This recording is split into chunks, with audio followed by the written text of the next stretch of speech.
Welcome to Papaul's Projects. This is the third video in the series on the Gantry Crane, VSEQ 3. Thanks for watching. We now have installed the concentricity indicator, and I'm going to try to zoom you in on the dial.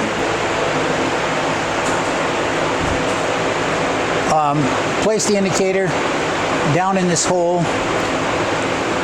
I don't think you can see it, but the hole has some drilling marks on the inside of it, so it's not perfectly. It's not like a reamed hole. It has some marks on it. If I go to the quadrants there, you'll see I'm at 40, and there I'm about 40. And there, about a half a thou out, and there. So we're going to call that center. So what I'm going to do now is zoom out.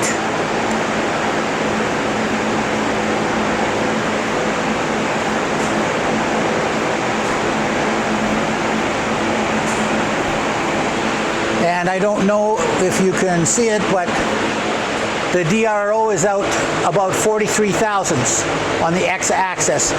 So that means when we install this piece, it shifted. So I'm going to zero that now. And so did the y-axis. So I'm going to zero that. And that now is the center of the part. So I'm going to take the concentricity cable. I'm going to lower the table.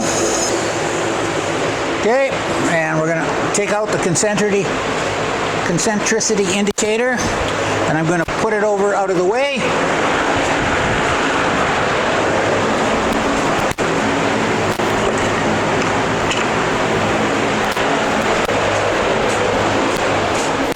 And I'm back. And now we will put the spot drill in there.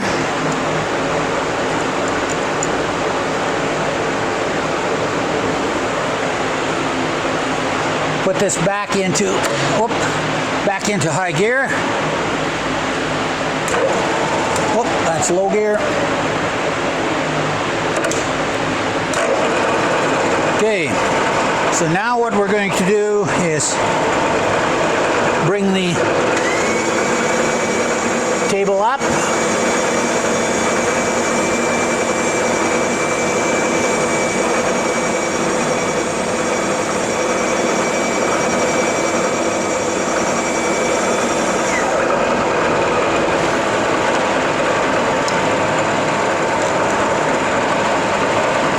And we're going to move over 3 inches.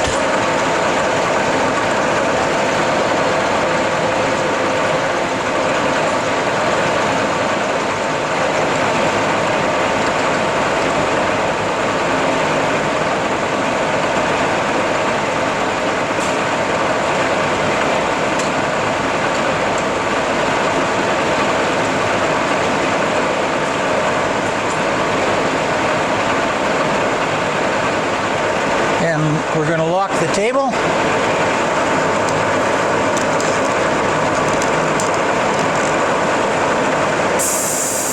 Set up some mist coolant here. And we're going to just spot the hole.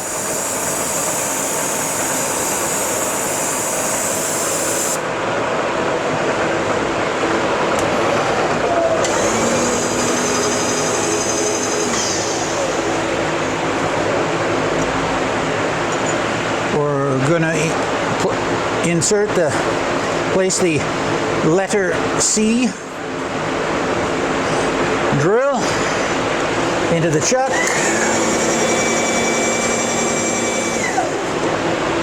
Again, a bit of coolant, and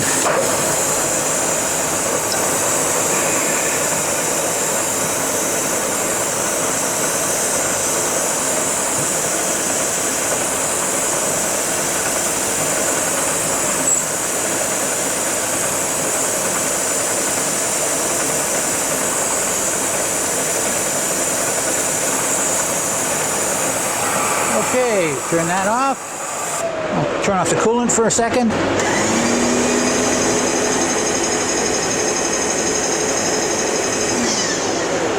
Okay, change that for the 1/4-inch chucking reamer.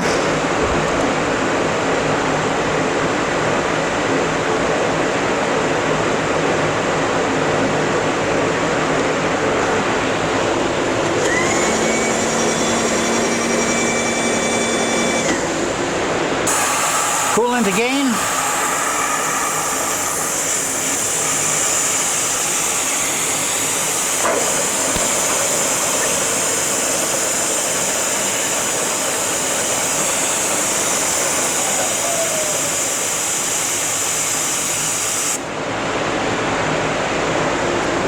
And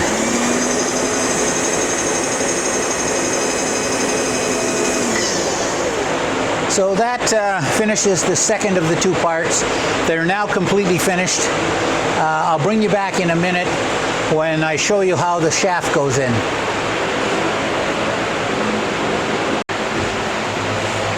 All right, we just tried a press fit and the hole is just a fraction of an inch too tight. So what we're going to do is, using an air-driven die grinder, we're just going to open up the hole a little bit until it fits.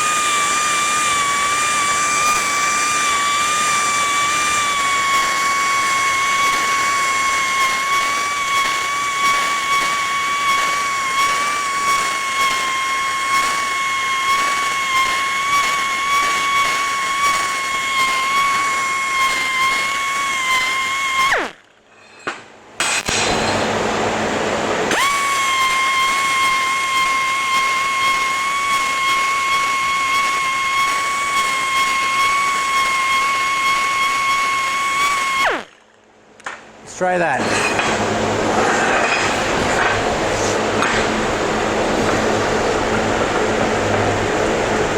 Wants to, but not quite.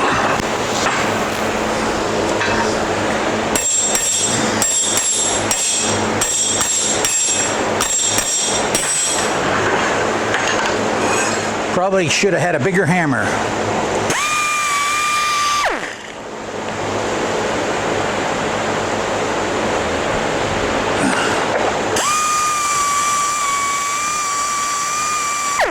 There are some marks on the inside of this where the shaft rubbed.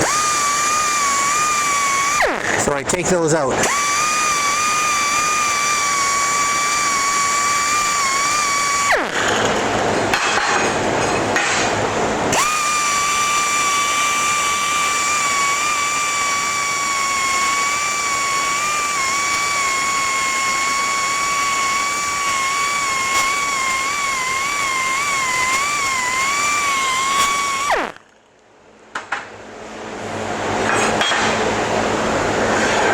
See how that fits now? Okay, that's going to go in. So let's turn it around and check the bottom hole.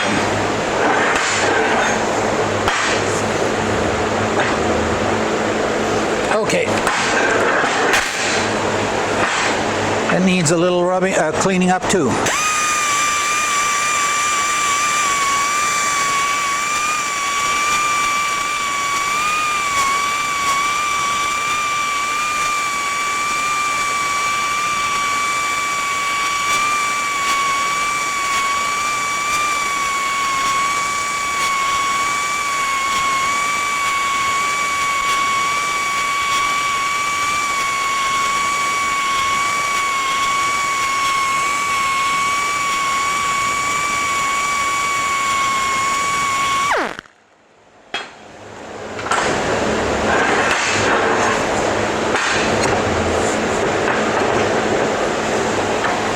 Feels good.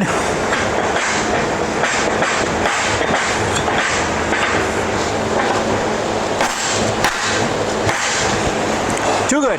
Just a moment. I'll get my aluminum hammer and we will tap that off of there.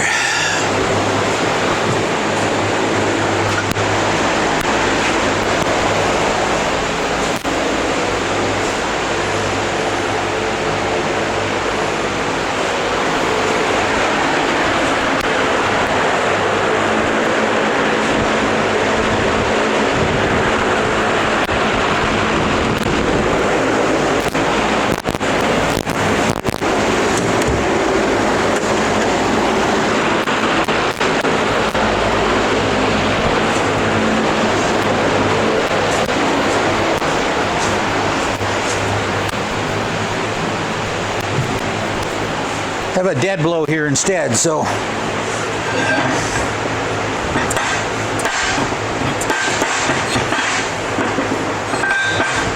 there we go. Turn it over.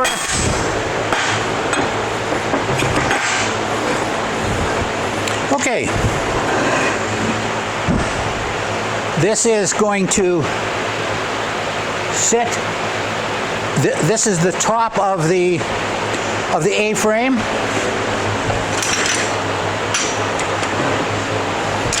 Going to place this in our CNC mill. This is a disc. It's 3/4 of an inch thick. We're going to do a 2-inch round hole in the CNC mill and a pilot hole and 2 holes at 90 degrees that are 1/2-inch holes. And that will sit like this. And these holes will have a lock plunger coming out from underneath that's going to be operated by hand by a cable that'll come down. There's another disc this size which will have 16 holes drilled in it, 1/2-inch all the way around at the same radius. And the lock pin will then, when you pull on the cable, will remove the plunger that's sticking up from here, 3/4 of an inch. You'll be able to rotate the leg, release the cable, continue to turn until the lock plunger finds the next available hole and it locks it in. And in that way you'll be able to adjust the angle of the legs of the A-frame relative to the beam, so that you can use it to navigate around corners and the rest of it. If you, I'm going to step over here in front of you. If you look down my shop,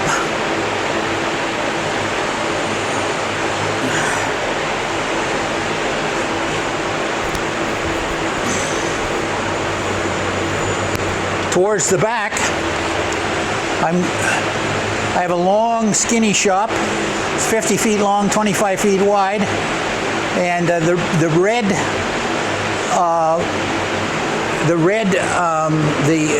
red piece of equipment you see there is my CNC Emco-Meyer mill. Then there,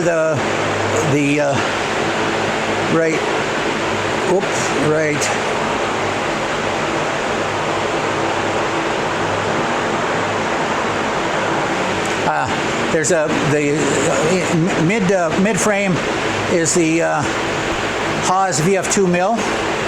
I have a workbench right down the center, and then I have you see the end of a English wheel. There's my welder, one of them, sanding disc, the hide mech saw. You're seeing part of the forklift. Down behind the hide mech saw is my manual lathe. At the very back, behind there, is another welding table. Up top, if you look up there, you will see that's a screw compressor, and beside it is a water tank in the back, and then in the foreground of this frame is a 220 to 380 volt transformer. And that transformer provides power to my Emco-Meyer lathe, which is a European-made lathe made in Austria, and it takes 380 volts. There's the top of the Haas mill, and I'm going to turn around here and zoom out again. So you're looking down at what I call my front welding table. And then the entrance to my office, and all the way around there's the window, and there's a front door that's here. And then I have a roll-up door, 12 by 16.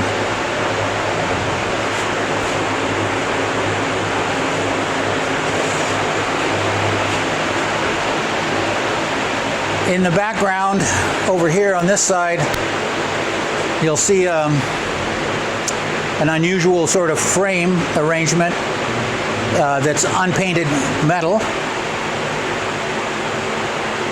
Right there, you can see that. There's a vertical piece, and then there's this piece on the side. That's in fact a jig for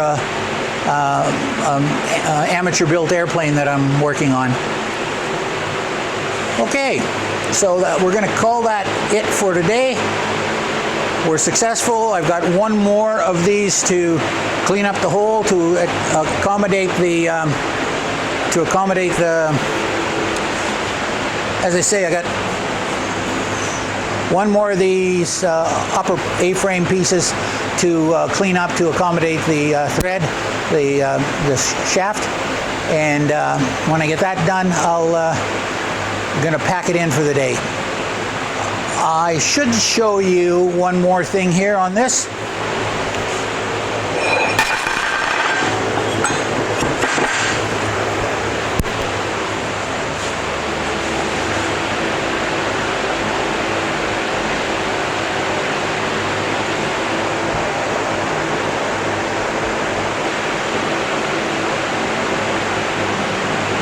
Our shop is not typically working with such heavy and big pieces of equipment. So this is a thread that we machined on our manual lathe. It's a 2-inch 12 National Fine thread. I went out and bought these commercial nuts. They're grade 8 nuts. And we turned this thread 1 3/4 inches long on the manual lathe using a tailstock. This mark that you see here is where the steady rest held it, and it was chucked at the other end. And we got a really good thread, a nice fit. It literally just spins on, and I'm very pleased with that thread. So that thread will hold the whole works together. This plate that's sitting on here will have a Timken bearing on it. I've got them here. Just picked them up today. And so it will have, on top of this plate, there will be a hole through the center. This bearing will sit here like this. There'll be the beam, which will come out this way. Let me zoom out and you'll get a better picture. Okay, so as I mentioned, this is the bearing. It's going to sit on top of the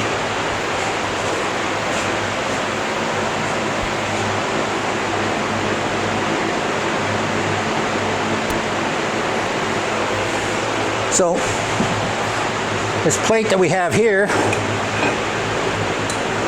there'll be a 2-inch hole in it. The bearing will sit on the shaft on top of the plate. In fact, we're going to recess the plate a little bit, not very much, to accommodate this part of the bearing.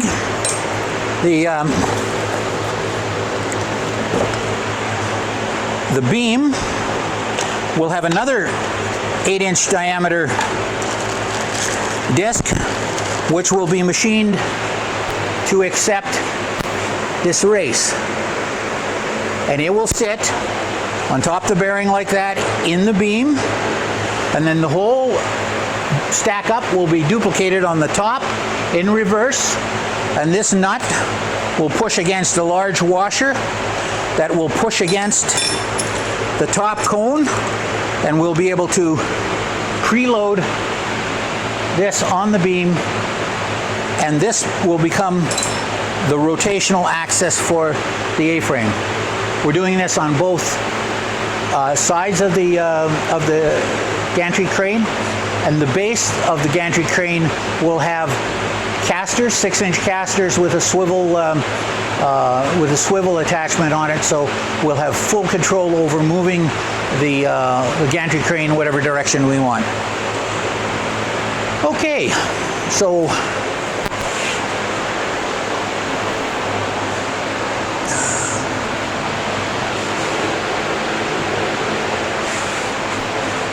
like I said earlier, it's about 26 degrees Celsius, someplace close to 80 degrees Fahrenheit. It's just rained outside. The humidity is just stifling. You probably can see a bit of a glow on my brow, and I'm ready to go home. Being semi-retired, I have a saying. I try to get to work before 10 o'clock, and I try to stay until 3. And I'm looking at my phone right now, and it's almost 4:30. So I'm on overtime now. See ya on the next part of the gantry crane. Thanks for watching. Bye.